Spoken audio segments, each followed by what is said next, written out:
Right. Welcome. Hello. How you doing? How are you? You doing good? Nice. Me too.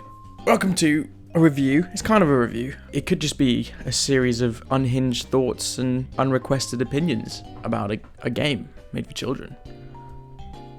I did put a fair bit of time and thought into a lot of this. That's why I have this here. So let's have a look. Let's have a little look-sees. I'm going to break it down into two sort of core sections. One is the main chunk of the game, the story and the region and everything that you're going to go through in the game. And I've separated that from then the gameplay, the Pokemon themselves, any bugs and issues that I've had a lot of people talking about. Just because I think that the story and the actual premise of the game itself kind of is its own thing and kind of deserves a little bit of attention and scrutiny that are separate from all of that stuff. And yeah, just sort of the general direction that these games are going. So let's have a look. Let's do it. So we've got game, story, the main chunk of this game. How's that? How does that go? Well, let's start at the beginning. Intro. It's fun. I quite like the intro. There was a nice intro animation, and I mean, yeah, of course you can see some of the graphical stuff there, but the setting of the intro is cool. The way you choose your starter is slightly different from normal. They let all the starters out and you can walk around with them and get a feel for them, and that's slightly different from normal, and I quite like it. Nice little addition. But then beyond that, you get introduced to your rival, all the standard things, and that's all fine. And then you get to this just long scrolling text, very basic tutorial, a lot of hand holding, and that's kind of what we've come to expect from the Pokemon games. That's always been in there. I don't think it's necessary. They give you kind of the illusion that you can skip it. They did this in Sword and Shield as well, and then you can't. You say, yes, I already know this, and then they teach you anyway. I understand the need for this. There is a large new player base. It is made for kids, and they need their handheld a little bit. But equally, there's a massive returning player base that doesn't really need this. And sure, with the terrestrializing, I think I'm pronouncing that right, there are some mechanics that, yes, they're required, but there's a lot of it that you could skip over. I don't need to learn how to catch Pokemon for the 9th time. Moving on, the school setting. You get introduced to this just after all the handholdy stuff, and actually there's still a little bit of it here too. They introduce you to the academy. I think it changes based on which game you're in. That's cool. I like it. It's a really interesting change. It's fun to have a new setting, a new goal. I guess the goals don't really change, but the way you go about it is slightly different, and the framing of the world is slightly different. It's nice to see a little bit of innovation there. Now, where I will criticize this a little bit is it's very similar to how Arceus was laid out, but I think Arceus did it better. It's the same thing. You're going from this centralized point into a bigger map. I think Arceus did that slightly better, but the school idea is good, and that's a slight bit of innovation that I think Pokemon needs. I wish they just fleshed it out a bit more, though. I didn't touch the lessons and the classes at all during my regular playthrough, really. I did one midterm. But I found out you can actually get rewards and things from this. I think you can get Galarian Meowth from it. So there's a reason to do it. But that's never made clear. I only found out you could do lessons because I went back and spoke to the librarian for some reason. And I'm sure it was in one of the long paragraphs of text that they told you could do this. I was at that point where I was just skipping through text because I'd read so much. There needs to be a streamlining here with that, or they need to make more of an effort to let you know that these classes are important and make them more entertaining and enjoyable and flesh it out a bit more, because it really is just you reading text, answering some questions. That's it. It's a cool idea. It's a good start, but on the whole, I like it. So while you're in the school, you are introduced to the 3 core goals of the game, we'll say. So you have the gyms and the league, the standard sort of formula that we've always had. You get Team Star, the equivalent of Team Rocket, the bad guys of this game, which we'll get onto that. And then the Titan Pokemon, which that was an interesting one. I've mixed feelings on that. Well, let's start. Gym. Familiar, nostalgic, love it. Oh, exactly what we want. Exactly what we need. I think on the whole, this cast of gym leaders is better than what was presented in Sword and Shield. There are some really good ones. I really liked Larry. Larry was great. The normal type gym leader, great character. Really enjoyed that. Iono, I think is how it's pronounced, the streamer gym leader, she was very fun. That was an interesting character, a good character. And Grusha? I don't know how to pronounce his name. I think it's a him, I'm not sure. The ice type gym leader was great. Those 3 were really, really good. I really liked all of them. There was a couple less memorable ones. That's in every generation. Props for that. Where the gym leaders fall down a little bit, the level scaling, which I've heard talked about a lot. Even before the games came out, this was talked about a lot. They do not scale with you there, and there is like an order to beating them that is not revealed, so you don't know what level you're going to face. You can kind of guess through context clues, and that leads to some interesting fights, and it also plays into the difficulty of the game. I can see a world where they would justify, and I don't know if they have justified it like this or if this is what they were going for, but there is an added level of difficulty to this game through this mechanic, because you might end up fighting, like I did, Grusha, the 8th gym leader, really 5th, which is what I did, and I was incredibly underleveled. It was a good fight. It added a level of difficulty to it that I wasn't expecting, and I really liked that. But what I didn't like was fighting the grass type gym leader, 7th, who was clearly meant to be either the first or second gym that you face, but I just didn't go to that side of the map for a long time. That doesn't work. So it's an interesting experiment with you getting jumped by gym leaders that are way too difficult, and that being maybe a facilitator for difficulty. But I think it's a fun experiment they tried, and they shouldn't do it again. Either level scaling or have an order. That's it. They also, another little issue with them, they don't seem to know how to use the mechanic introduced into this game, terrestrializing. So where it changes your Pokemon into one type. These gym leaders have a type each, same as all gyms ever, and they only terrestrialize their last Pokemon into that one type. Which, fine, that's a fine gimmick. If there was some level of AI that had intelligence, they just do it regardless. I wiped the entire grass gym with 1 Kilowattle, just flying type moves the whole way through, one-shot everything, and then we get to Sudowoodo, his last Pokemon. A rock type should be good against my Kilowattle. I wouldn't have one-shot that Pokemon, and there may have been like an actual like a KO or something in that fight if he hadn't terrestrialized his Sudowoodo into a grass type. But he does, because he has to use this mechanic. If he didn't use the mechanic, he stood a better chance. Don't make the gym leaders so dumb. Ugh. But on the whole, it was a fun journey doing the gyms. I do wish they were a little bit harder. I think everyone does. They're well designed. There's some fun dialogue. And one thing that I do like is the trials. The trials they did in Sword and Shield were just an annoyance. These ones were actually a bit more thought out. The snowboarding at the ice gym is great. I wish they'd given you like just an actual snowboard instead of you sliding down on Koraidon. I mean, that's only a minor change. The normal type doing like a scavenger hunt thing was actually kind of fun. So those are good. If they could just improve those little mini games, I think that actually make them like proper mini games, like a proper mechanic in themselves, and maybe even make them replayable, because if they're that fun, I think that would be really good. You could really have some legs there. Luckily, the gym leaders are replayable in the post game. They do give some stories as to why the gym leaders are so weak. I don't know if another game has done that. They might have, and I just missed it. I like that there is an explanation that they are using weaker teams. That I think the bug type gym admits we're the gym that like trainers go to first, so we don't use really strong Pokemon. I like that. That's a nice little system there. It's a nice little explanation as to why the gym leaders are the way they are. But they're still not that strong, and they still don't understand terrestrializing. So I'm butchering that word, I'm sure. And then we kind of get on to the Elite Four. And I have more of a gripe with the Elite Four than I do with the gym leaders. So I like all the members, but it is laughably easy. I mean, the amount of people making fun of the league champion even for using a setup Pokemon, Glimora I think it is, using that as their ace in the hole, their final Pokemon, when it has like toxic spikes and like sets up for the next Pokemon. Like, that's just ridiculous. And I know this is always going to come back to this argument about like Pokemon needs to be difficult, but it's a kid's game. It was a kid's game when I first played it, when I was a kid. And do you know what was really tough? The Elite Four. It took me ages when I was a kid. Obviously now I can breeze through it a bit easier. You can take any Pokemon you want in there and just win.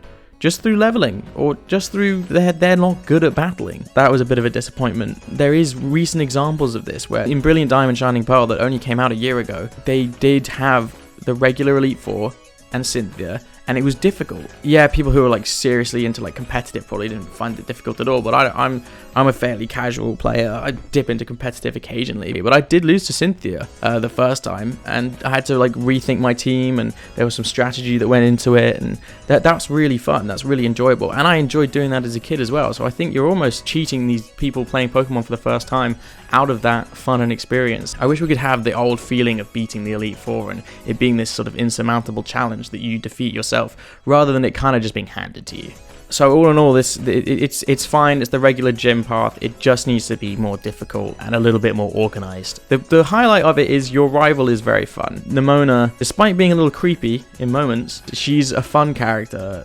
and there's explanations for why she doesn't. She's trying to level a team at the same pace as you are, so there's an explanation as to why she's not completely overpowered, and she uses that same team in the final fight against you, so you know she is actually strong. I'd still prefer to have like a tough rival, like a Blue or a Wally. Yeah, I think that's just a missed opportunity there. Now moving on to arguably the weakest element of the game.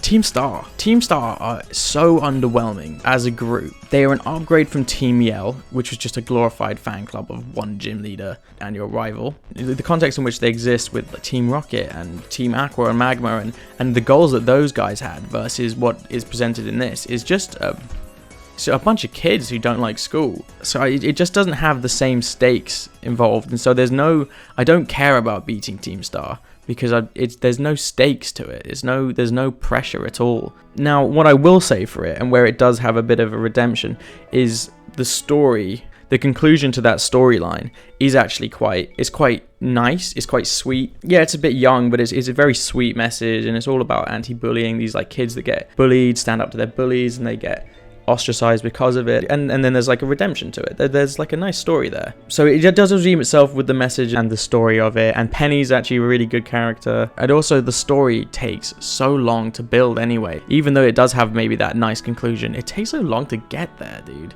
By the time it gets interesting, I was already bored. So the Titans is a really interesting section of the game. It is another take from Arceus. I think they've taken the noble Pokemon from Arceus and just called them Titans and made the battles less difficult. There really is room to make that a real thing. Make it more like Arceus, and in fact improve upon Arceus, because I think Arceus could have even done with a bit more fleshing out of that and a bit more diversity in what you come across. There is some redemption here, and which is, I think Arven is the best character in the game. He has such an arc from being an arse at the start. You really don't like him at the start. I didn't. And then he also 10 minutes later reveals to you that his dream is to make sandwiches, which it made me really like him immediately. And then there's a sort of, after you defeat the first Titan, he seems like a bit more suspicious, and then he kind of reveals his true intentions and what he's trying to do, and you suddenly start like feeling for this character in a Pokemon game, which I didn't expect. And it has like a really nice conclusion, final scene with you and Arven. There's actually some good animation, which is something that's lacking from the rest of the game. And you have a really good battle against him, which is one of the only vaguely challenging battles in the entire game. So actually, Arven saves the Titan, and it is a great segue into the end game in Area Zero. It really ties the story all together, and I think that it has to be my favorite segment. Despite me not thinking it would be, I think it is my favorite segment of the game. And then you get to Area Zero, the end game. Area Zero it's good. It's a cool setting. It could have done with a little bit more diversity in terrain, but that's fine. I think it's fine as it is, really. Like, it's just, you could improve on something that's already good. It feels ominous and creepy. It's one of the more enjoyable parts of the game. It's also the first time you run into battleable paradox forms. I think you see one before this. It's really cool seeing them in this habitat and having a little bit of a like, oh wow, this is different, and it's a really good idea, and I'm a big fan of almost all of them. I don't think there's really one I don't like. And then you also end up in the final battle with the big bad evil guy. I'd say it's the only battle that is more rewarding than one with Arven, better than the Elite Four. It's a sort of stakes that you expected from the rest of the game and didn't deliver, and then you do get it at the end game, so there's some redemption there. It's really good, a really good end game. The one gripe I do have with it, the whole goal of this end game is to contain paradox Pokemon so that they don't infest the world, they don't continue popping up. But the first thing I did after I beat the game was go back to Area Zero to see if I could catch paradox Pokemon, and you absolutely can. They're everywhere. That's a bit weird, but also I want to catch the paradox Pokemon, so I'm not too bothered by it, but it's inconsistent. My overall take from all of this is they need to get their stories off the ground a little bit quicker. They do take a little bit too long to build up. Cutscenes need a lot of work. I'll talk about this here anyway. The cutscenes are very long, big bodies of text, with little to no animation behind them. Pokemon is the biggest game franchise in the world. Either get voice acting or put some effort into the animations during the cutscenes. It's a little bit inexcusable, really. And it is nice. It's nice to see some innovation in the school setting, even if it is kind of coming off the back of Arceus. It just needs to be developed a bit more, but it's on the right track. Team Star just needs... Well, I've already explained my thoughts on Team Star, so I won't go over that one again. Moving swiftly forward. So this is where we're going to get into some of the gameplay, the mechanics. A lot of the issues that you hear people talking about more than the story and the actual main segment of the game. I'm just going to open with one of the weirdest things that they did with this game, which is almost completely remove customization. I don't know if this is going to open up later, if it's going to come in a DLC. I've not seen any customization beyond your hands, head, and feet. Your uniform is one of 4. That seems weird to do. I get it if you're trying to keep like the school theme, but just make it like a non-uniform school. Done. Weird. We then get into something good. Well done, Pokemon. These are the best 3D sprites, I think, that exist in the Pokemon franchise. Sword and Shield were bad, and it's been criticized heavily for its use of 3D sprites in the last few years. They look janky, they move weird, but actually I think they look really good in here. They're more detail. They maybe are still a bit one-dimensional in their movement, but they look good. So full credit there. And we get Overworld Battles. So you can see Pokemon in the Overworld, just like you could with Arceus. Perfect, amazing. Of course, long grass is a staple of the series, but I like this move in this direction, despite having played and loved the older games. And the Let's Go feature, I think it's called, where you can send out your Pokemon to battle for you, and it will run around and gain XP. I think that's really cool. I'm not sure if other people like it, but I think that's a great improvement, and it's nice to not have to grind Pokemon battles. So yeah, another moment where a little bit of innovation has gone a long way. Terrestrialization. Ooh, I don't know if I'm saying it right, but who cares?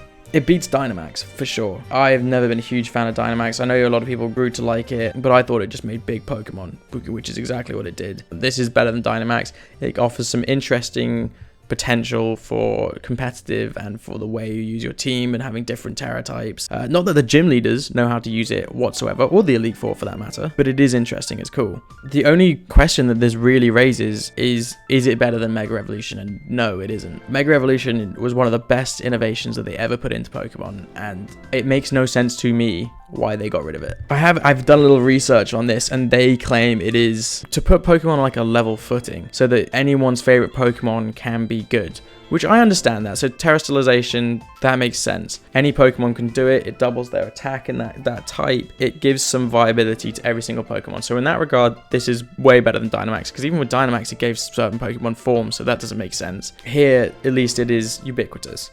But if your goal is to really make every Pokemon viable and so everyone's favorite is good, then why the hell do you even have stat differences? Just take the stat differences out, make every Pokemon have the same stats or the same move pool. That doesn't make sense to me. I think every step away from Mega Evolutions is a downgrade. Even though Terrestrialization is one of my favorite mechanics outside of Mega Evolutions, I still think the Mega Evolutions are better. Harping back to Arceus a little bit, they did remove the Arceus catching mechanics. If they do more Legends games and that catching mechanic is used there, I don't mind so much, because then at least that option still exists. But if they don't, I'll be really sad that that's gone, because I really like the catching mechanics of Arceus. It feels a lot more like you're surviving in this world and trying to do something difficult rather than you can just run around catching Pokemon. So I wish they'd bring that back, but I can see why they wouldn't, especially if they're going to do more Legends games. The battles, the difficulty.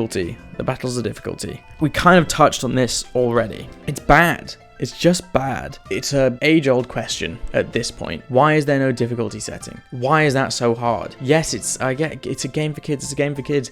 That gets said so much. The fan base isn't. The fan base is kids, but it also isn't. Have a difficulty setting, like almost every other game ever. FIFA, run by one of the worst companies in the world that hates their customers for some reason, seemingly, has difficulty settings. Why?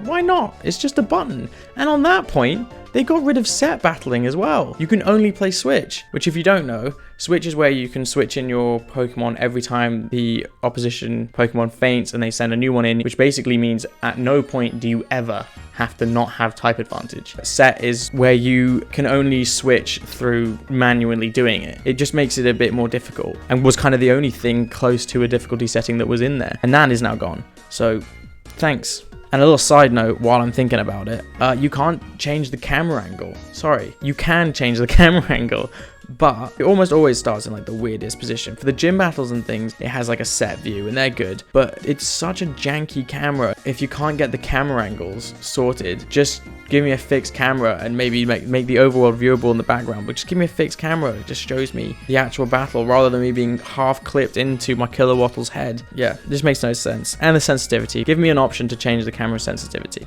It's so slow. It takes 10 minutes to do a 360 and it's infuriating.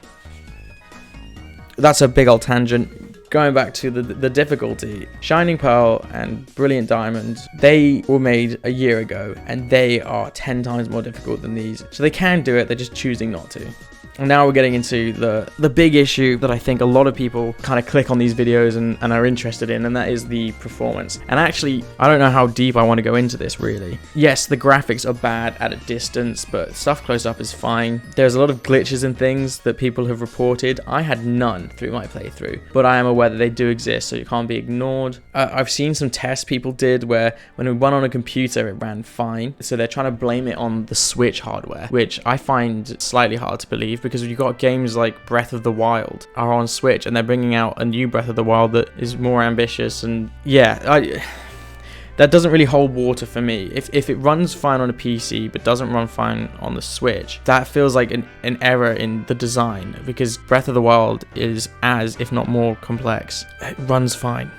So, I don't know. I don't know how I feel on this one. I don't know enough about game design and programming to have a well thought out opinion, but it does seem to me like they're cutting corners and that this could be better. Though, having said that, it cannot be understated that the game is still enjoyable. The game is still fun and is worth playing. I'm not going to tell people not to play this. I'm not gonna pretend that I hated it because that blade of grass is kind of funky looking. It's a fun game, and this is where Pokemon thrives. Is they can get away with that because they have such a strong IP that's so hard to replicate. I mean, look like games like Temtem that run fine, work perfectly. They just fail to capture the spirit that Pokemon has. It's a hard X factor to copy, and because they have that, you were kind of stuck in this position where you have to deal with these issues because the games are fun. They are fun, they are enjoyable, it's a nice world, and this is why they don't have to change much. It's both good and bad. There's no real right place to fall on this one. Flicking through my notes because I'm not organized. Pokemon designs. Woo! Fun, happy, lighthearted, fun, happy. Best generation for Pokemon designs in a while. There's not many misses. I think that's what's really interesting. Yeah, there's a lot of generations that have like a lot of really great Pokemon, a lot of really cool ones, and then just a lot of garbage chucked in there too for filler. I don't feel that with this game. Every Pokemon has its spot. I think they're almost all well designed. There are some great ones too. The fact that Annihilate and the variants of Tauros exist is incredible. That's so good. Primeape is one of my favorite Pokemon, and I've always thought it deserved a third evolution. I will defend the Dunsparce. While yes, we all wanted something a bit cooler and wanted Dunsparce to be something really cool, I also appreciate the fact that it is hilarious that it's just an extra segment. That was a genuine laugh from me when that happened, when I evolved mine, because I didn't know what was coming. So while yes, it's not what we wanted to be, I also kind of respect the hustle from Pokemon there to just absolutely duke everyone. King Gambit, amazing. A lot of the originals as well, almost all of them are great. Maybe I don't like Lechonk's evolution, but Lechonk is great. Cetadel, and Cetitan. While I cannot pronounce their names, they are encroaching on top 10 Pokemon for me. I know some people who really don't like them actually, but I love them. And the shiny is immaculate. Amazing. It doesn't help. I'm very biased towards ice types as well. The Paradox Pokemon are elite. They are so good. Roaring Moon is stunning. Iron Thorns, so that's the Salamander, the Tyranitar Paradox forms, the Donphan Paradox, the Mischievous Paradox. They're all great. There's not almost any misses. They're all cool. They just give you that feeling of something new, and when you first play Pokemon and you found like a pseudo legendary or something, like, oh, that's so cool. They give that. They absolutely do. Pretty much all hits. Only there's a couple. So there's Orthworm is an earthworm with cartoon arms, which I don't like. Varoom and Reveroom, the car Pokemons. Yeah, not so sure about those ones either. And Golden Go can suck one. On the whole, really good generation. Even Flamigo.